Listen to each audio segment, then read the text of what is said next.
Sometimes, the best information comes straight from the horseless carriage owner's mouth. If you want to learn just how good or bad an electric vehicle is, it makes sense to ask people who live with and drive them every day. In the case of the first-gen Nissan Leaf and the Chevy Bolt EV, a number of owners have been sharing their experiences online, and it looks like there's good and bad to report, just like there have been with every car ever. David Fox was a Leaf owner for 3 years, but has really grown to love his new Bolt EV after putting 1,700 miles on it. He describes the acceleration as perfect, even though his long history as a Prius driver means he rarely flat-out floors it. The other source of joy in the Bolt is the one-pedal driving. Chevy has made the strong Reagan levels available in the Bolt a selling point, and it's apparently worked on Fox, who calls it his favorite feature. All of the extra fun behind the wheel is enhanced, no surprise here, by the increased range. Instead of worrying about running out of battery power during a 70-mile drive, Fox was happy that he could make the trip without any sort worry, even when leaving home with a less than full pack. It's not all sunshine and roses, though, with the thin seats and questionable suspension capabilities being the main problem points. The suspension is an issue that has received a fair bit of attention from other drivers, so it's something to consider when making your own test drive. As for the seats, other people who've taken the Bolt EV for a test drive or own one seem to agree that it really depends on your size if they're comfortable or not. The larger you are, the less comfortable they are, in general. Most people declare them fine, but if you're really unhappy, there are some aftermarket options to make them more comfortable. In the end, Fox is a fan. All in all, we're really happy with the Bolt EV, he wrote. I definitely like the Leaf seats and softer interior finish, and definitely its ride, and our Priuses, more than the Bolts. But we're already getting used to this. Nissan is set to give its hulking Patrol 4X4 an update for the 2018 model year, with minor styling changes and small infotainment upgrades heading the update list. Off-road enthusiasts and buyers with something frequently attached to the tow bar may be disappointed to learn that the Patrol will retain its 298 kilowatts per 560 Nm 5.6-liter V8 petrol engine, with no diesel option being added with the update. The V8 is linked to a 7-speed automatic transmission with claimed fuel consumption rated at 14.4 L/100 km. Nissan Australia is yet to provide official images of the new model, although the styling updates applied to overseas models as far back as 2013 are expected to give the Patrol a fresh face, including a new front bumper, horizontally slatted grille, revised fog light housings, and new set of 18-inch alloy wheels. Inside, Nissan has taken the opportunity to bring in its latest round of infotainment technology with an 8.0-inch touchscreen, along with added second-row accessible USB charging ports and additional front and rear parking sensors to make parking the large SUV easier. Pricing moves up by $2,000 with the updates. The two-model range now starts at $71,990 plus on-road costs for the entry-level Patrol T and $88,990 for the more highly spec'd Patrol TL. Range-topping TL models also feature larger 8.0-inch rear entertainment screens built into the back of the front seat headrests, replacing the previous 7.0-inch screens. The Patrol has a full complement of airbags that cover all 3 rows, and the TL variant scores a range of active safety equipment such as blind spot monitoring, forward collision warning and lane departure warning with lane keep assist. Nissan Australia introduced its facelifted Patrol last week, with the large SUV lineup picking up a new exterior look, upgraded equipment and a $2,000 price rise. Y62 series Patrol prices now start from $71,990 before on-road costs for the entry-level T variant, while the flagship TL checks in from $88,990. Changes to the Japanese model's front end include redesigned fog lamp housings and a restyled grille with horizontal metallic bars. Meanwhile, it also adds a fresh set of 18-inch alloy wheels. Inside, range-wide upgrades extend to an updated 8.0-inch touchscreen multimedia system and 2 USB charging ports at the rear of the center console, while the TL also receives 2 larger 8.0-inch screens for second-row passengers. Furthermore, by doubling the number of parking sensors from 2 to 4 at the front and rear end, maneuvering the 5140mm long, 1995mm wide Patrol will now be easier. This addition accentuates the carryover inclusion of 360-degree cameras.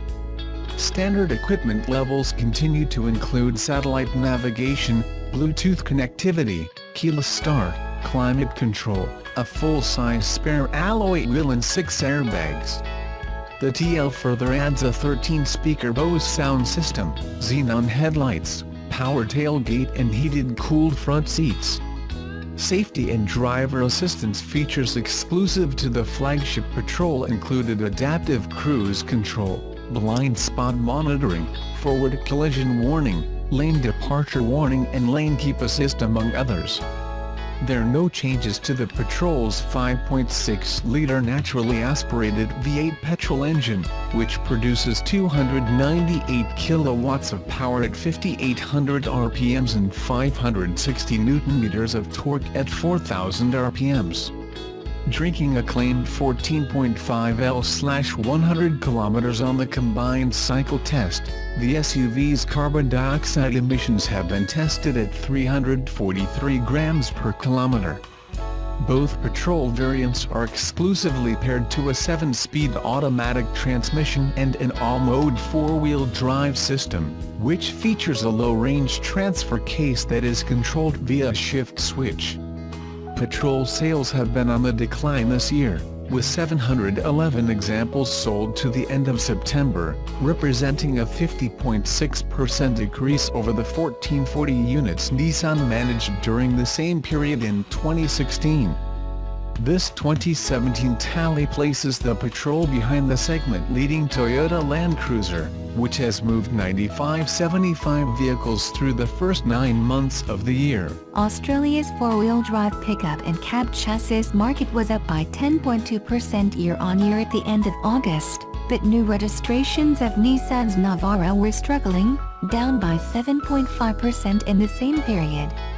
The model is languishing in fifth behind Ford's Ranger, Toyota's Hilux, Mitsubishi's Triton and Holden's Colorado. Whether the Navara's downward trend triggered the arrival of the N Sport Black Edition model, or it's just coincidental, either way the introduction of this limited edition, blinked-out dual cab ute is timely, and Nissan will be hoping the Street X-based variant will claw back a few more sales. Well, an extra 500 sales, actually, as that's number at which Nissan says production is pegged. It's a well-trodden path Nissan is heading down here. Most of the major brands have released dressed-up iterations of their popular pickups, like Toyota with its Hilux TRD, Ford with its Ranger FX4, and Mitsubishi with its Triton GLS Sport Edition. The N Sport Black Edition is actually available in 4 colors: Cosmic Black, Brilliant Silver, Slate Gray and Diamond White, as tested. Of course, the Black Edition bid refers to all the blacked-out componentry, including the sports bar, nudge bar, fender flares, gloss honeycomb grille, and 18-inch alloy wheels. Rounding out the deal are smoky chrome fog lamp surrounds, N Sport badging and Black Edition decals, a soft black tonneau cover and an LED light bar. It's a familiar package for Nissan, as evidenced by the earlier N Sport X-Trail SUV.